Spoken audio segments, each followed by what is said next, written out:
Posterior chain dysfunction sucks. Well, it can create lower back pain, lumbopelvic hip complex dysfunction, and just really poor performance. So, the hamstrings are part of that posterior chain.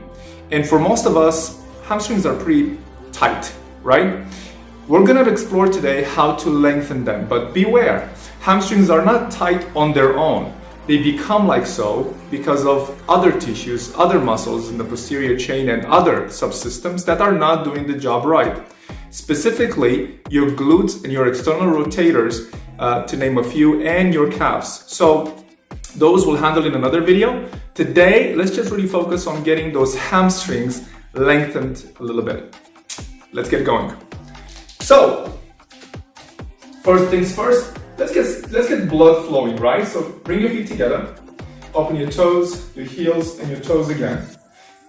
Make sure that your knees are nice and soft. Chest up, core nice and tight, and let's just squat down 20 times. 1, 2.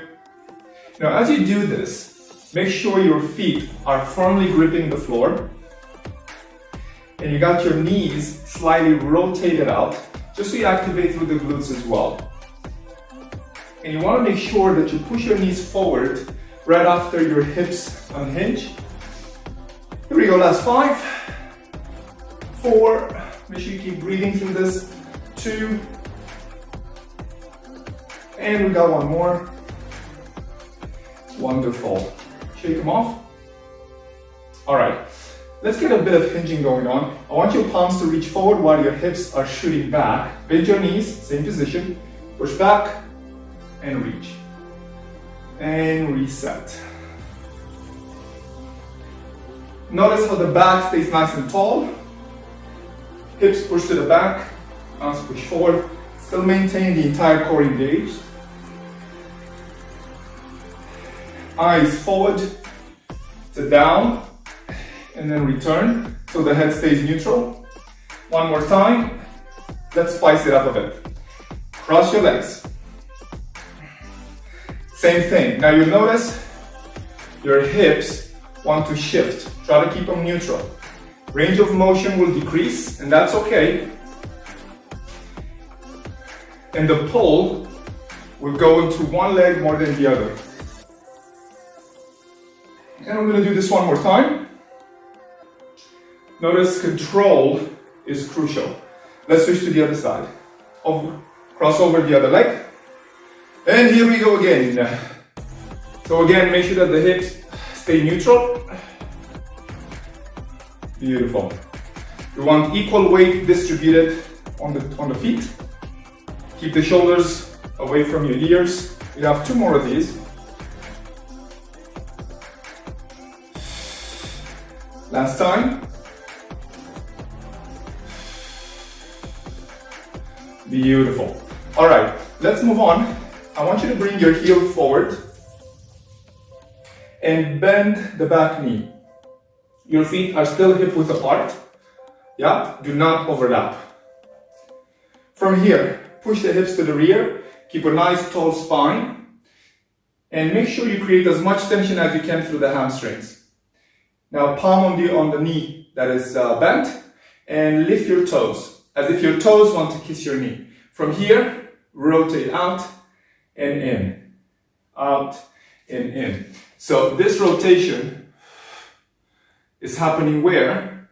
In the hip. What we don't want is any movement in the lumbar spine. We want to keep the hips square. It's just that hip joint that's producing that movement. Okay? And now we're going to introduce a stretch that expands from the hamstrings into the entire posterior chain, in this case on our right side. 3, 2, 1. Now check it out. Fold your toes in. Yeah, fold them in. Press them down to the floor. From here, press the belly button down, and then flex the vertebrae one at a time from the lumbar spine into the thoracic, into the neck, till your head attempts to touch the straight knee. Your palms can reach down to the floor behind you. And while you're there, shift your weight from side to side in the hips. Yeah. This is not going to feel easy. And you feel a different tension going from the foot up. And that's okay. But we want to keep a little bit of movement in our system. Bend your knees and roll up. Let's go to the other side. Shake it off first to restore some blood flow. Let's go to the other side. Same thing. Hip hinge. Create tension. Toes kiss the knees. Pelvis stay square and let's move. Open, close. You want ideally to get close to about 180 degrees here of rotation. And you want to do it gradually, slowly, and with control, yeah? All right, come on back to the center.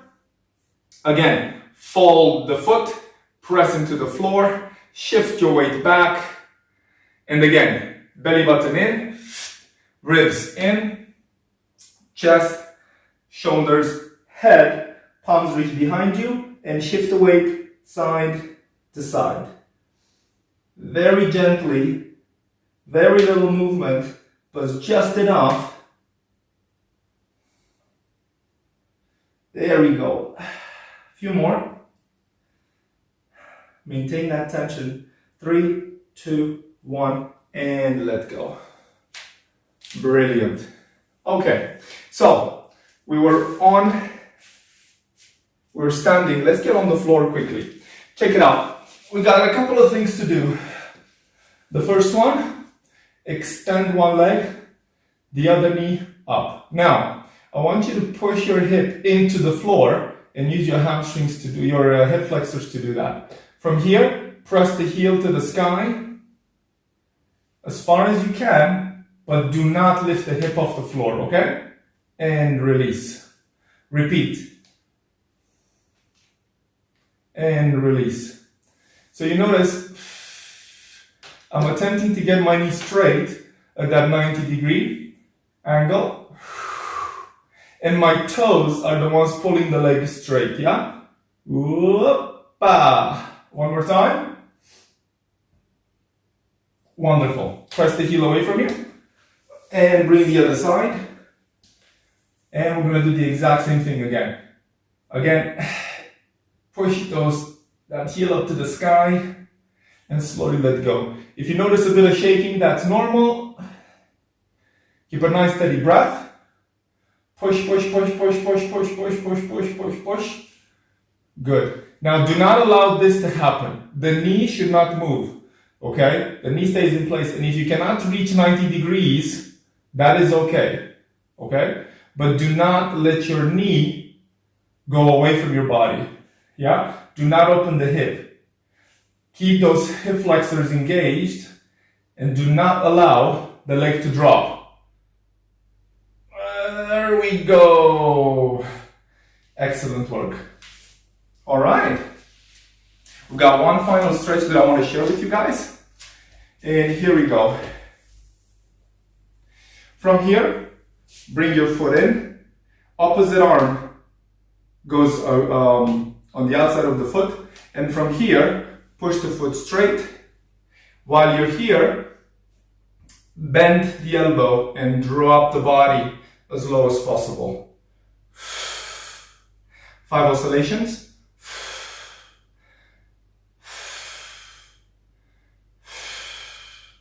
One more. Beautiful. Let's go to the other side. Same thing. Palm holds the outside of the foot and extend. Now, if you can't hold the outside of the foot, you can hold your ankle or your calf or your knee. And again.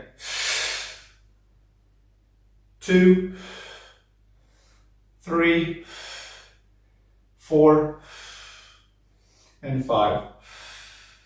All right, stand up. Shake them off. Woohoo! There we go. So guys, that is my 10-minute hamstring mobility routine. Enjoy and check out the videos that are coming up on how to activate your glutes and stimulate function. Until then, have an amazing day.